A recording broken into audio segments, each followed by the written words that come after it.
Internet. Welcome to Nugget Theory, where only those most deserving of Nugget's wisdom are permitted to watch. All others will feel the wrath of the mighty Theory Nugget. Who are you? What are you doing in my recording closet? Nugget will not forget this. Nugget away.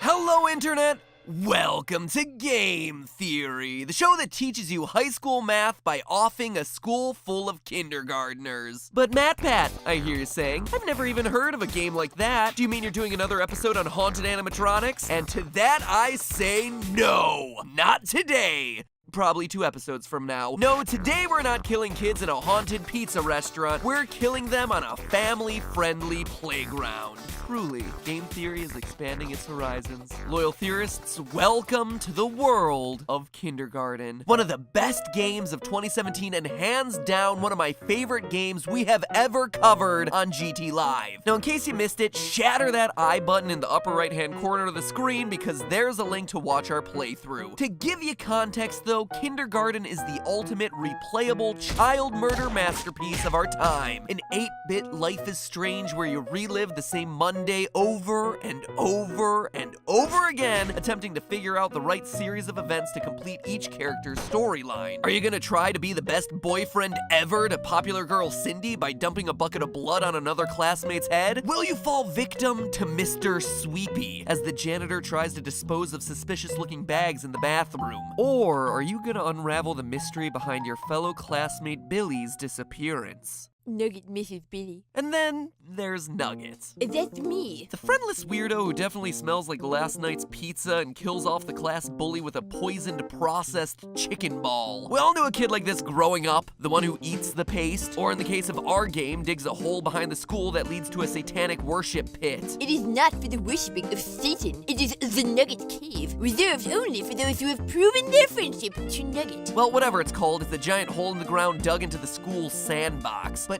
here's the kicker. Depending on how you played the game, you'll either survive your jump into the Nugget Cave, or not so much. Do you want to find out? Sure. Are you gonna kick me in? Jeez. What? The difference between you breaking your little kinder head on the bottom of the Nugget Cave and actually surviving is this. What's that? Poop a bunch of chicken. Don't adjust the resolution of this YouTube video, you're seeing that right. That's a small child emptying his pants of hundreds of chicken nuggets to break your fall when you jump. And it's moments like that, ladies and gentlemen, that make Kindergarten one of the best games of 2017. But now for the real question. And I bet you all know where this is headed. Is this actually possible? Can a giant pile of chicken nuggets actually make the difference between surviving and not surviving a fall? Yes, loyal theorists, that's what you clicked on this video to find out today. Forget Xbox One X and what frame rate its games are gonna be at. Coming off of E3, these are the crucial questions plaguing the gaming industry. So empty your pockets of processed chickeny goodness because we're about to dive headfirst into this theory. That sounds unwise, but Nugget will not stop you. Thanks, Nugget. To get started, any falling object, unsuspecting kindergartner or otherwise, experiences acceleration due to gravity, just like you learned in 8th grade physics. Accelerate too much, and when the ground suddenly comes up to meet you, you're going too fast to stop safely. When you hit the ground, you're going from some speed to 0 in a fraction of a second, and the force of that stop is too much for your body to handle, so it breaks. It's the classic saying of, it's not the fall that kills you, it's the sudden stop. But that being said, if there's something there to catch you, then you have a better shot of surviving. That's why stuntmen land in giant airbags. Those airbags stretch out the time it takes to stop a body's momentum to 0. The longer the period of time used in changing the momentum of the falling human, the less force that's going to be released on the impact. Airbags work because they slow down the impact of the falling body by allowing the body to displace a large volume of air. The greater the displacement, the slower the final impact, and the less chance of injury. So, So theoretically, a similar principle could work with chicken nuggets. If you're landing on a big pillowy pile of processed chicken parts, the air, moisture, and inherent sponginess of the meat is gonna spread out your force and give you more time to slow down than, say, the rock floor of the Nugget Cave. Or at least in theory, that's what we hope. Which begs the question, just how good are chicken nuggets at acting like a pillow? Can they actually save you? And the most important question of all, which dipping sauce should you bring when you hit the bottom? Just kidding, that last one isn't even a question. It's Mulan's Szechuan dipping sauce. And that's the way the news goes. Now, you might be thinking that a rudimentary 8-bit game wouldn't give us enough information to figure any of this out, but we actually have everything we need to solve this theory. We know how long it takes for a kindergartner to fall from the top to the bottom of the hole because we hear the thud when they hit the ground.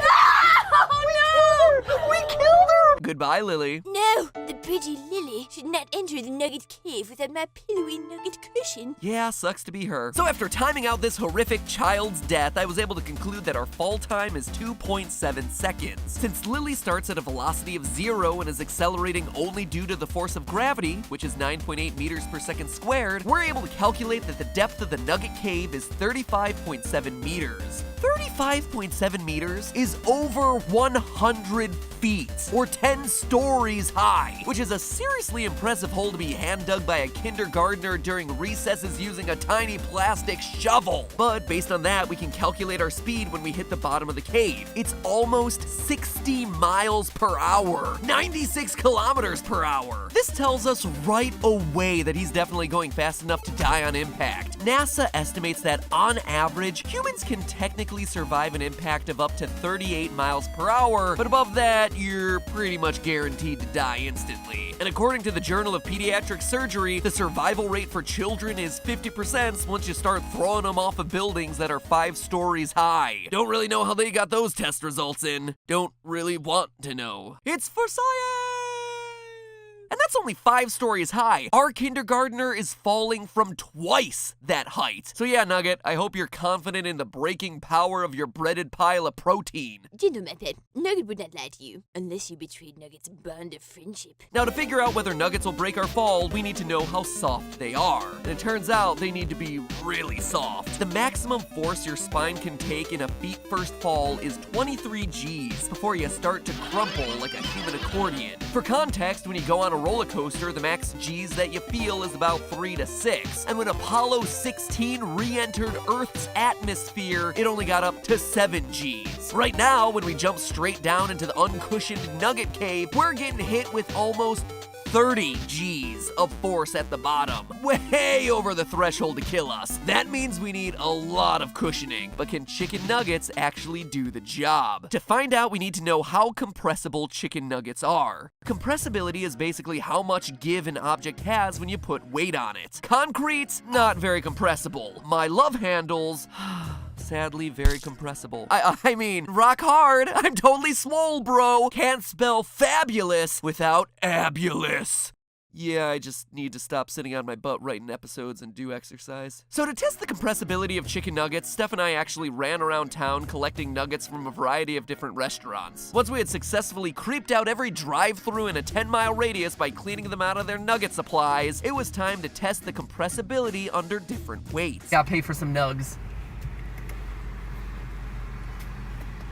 I hate myself for calling it nugs. Don't ever call it nugs. No, never. Based on those calculations, I was able to plot out the squishability of chicken nuggets in this very professional looking graph. Ooh, we didn't even bother to label the axes. Man, that would be like 20 points off if this was graded. The first thing you'll notice here is that chicken nuggets aren't created equal. Wendy's nuggets are far and away the softest and best for compression. Meanwhile, McDonald's nuggets have a hard outer crust that's way too solid and barely compresses at all. So we know right off the bat, if we're going for softness, we're reaching for Wendy's and not the old McDo. Don't worry, McDonald's, your barbecue sauce is still my favorite. Because you're literally right around the corner from where I live, I'm just going to you first. That's just laziness. I also found out from our field tests that chicken nuggets have a weird inflection point where you get just the right amount of weight to squish the nugget down, usually around 5 pounds, but then after that, most of the compression is done. no matter how much more weight you add to them. This presents some serious problems. The thing about chicken nuggets is that, they're a bunch of small flat patties of meat. And unlike packing peanuts, airbags, or even plastic balls in a ball pit, they don't scatter, and they're not filled with a lot of air that you can compress. I mean, sure, they give you a little bit, but even a stack of 100 nuggets only sinks a few inches. It turns out that the harder you hit them with the weight, the more they just become one massive congealed lump of smushed nugget brick. Plus, as you begin to add more and more nuggets to the top of the pile, those nuggets start to weigh down the nuggets on the bottom, basically negating all the compression room that we wanted to have ready to catch our fall in the first place. So after extrapolating these graphs out to include stacks of hundreds or even thousands of nuggets, you start to see a disturbing pattern emerge. Instead of creating a soft pillow of nuggets to catch our fall, we've just created a greasy, meaty floor with a little bit of give, but not enough to slow our toddler hurtling towards the ground at 60 miles an hour. Even if the stack was 500 nuggets tall, by adding 21 inches of compressible nugget goodness for landing, you'd still only be reducing that force from 30 Gs to 27. That means that even incredibly tall stacks of nuggets aren't gonna compress to break the fall enough for us to survive. And that's kind of a bummer,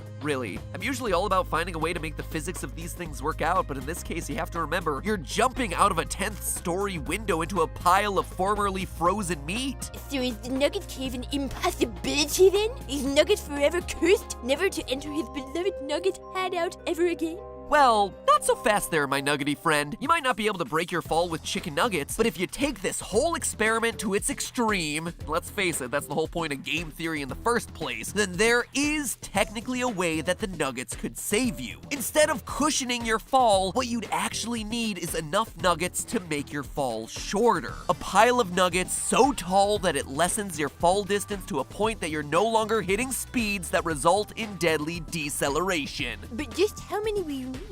Dear viewer, comment below, I need nugget. Then tap subscribe to join the Theorists. Can you do both those things in under 3 seconds? Nugget would like to see you try. Ready?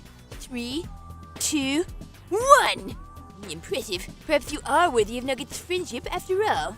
Now, as we've established, our Nugget Cave is 117 feet or 35.7 meters deep and results in us traveling at 60 miles per hour or 96.5 kilometers per hour at impact. We also know that technically we can survive a fall that gets us up to speeds of 38 miles per hour or 61 kilometers an hour. After running some numbers, we were able to calculate that our maximum fall distance to stay under that speed has to be less than 14.2 meters or less than 46.5 feet. Basically the equivalent of a 4.5-story building. That is still rather high. Sure it is. You don't see me jumping off a 4-story building, but it is technically survivable, so if we can stack nuggets high enough, we can just land on top of the big pile and slide the rest of the way down. This means that we need a stack of chicken nuggets 73 feet tall. A literal mountain of nuggets. An average nugget is 0.5 inches thick, meaning you'd need a stack of nuggets 1,772 nuggets high just to get to a survivable height. But that's just talking about a single column of nuggets. Obviously, you need a pile of nuggets wide enough to catch you. Naturally, a pile of nuggets will fall into the shape of a cone. And believe it or not, there is actual documented science that you can use to help find the dimensions of this fictional 2,000 nugget high chicken cone. You can find the shape of this chicken cone by using what's known as its angle of repose. Whenever you create a pile of some substance, grain, gravel, breaded fast food goodness, it tends to form the same style of cone every time. All of these cones have a standard angle of repose, basically how steep the sides of the cones made from that material are. For the theory today, I decided to use bark as the stand-in for chicken nuggets because of its similar weight and thicker, more oblong shapes. Also because wood chips are often called nuggets. That gave me an angle of repose of 45 degrees. Armed with that information and some simple trigonometry, we can calculate the radius and then the volume of the cone, which is, get this, almost 12,000 cubic meters of chickeny delight. That is nearly 3 million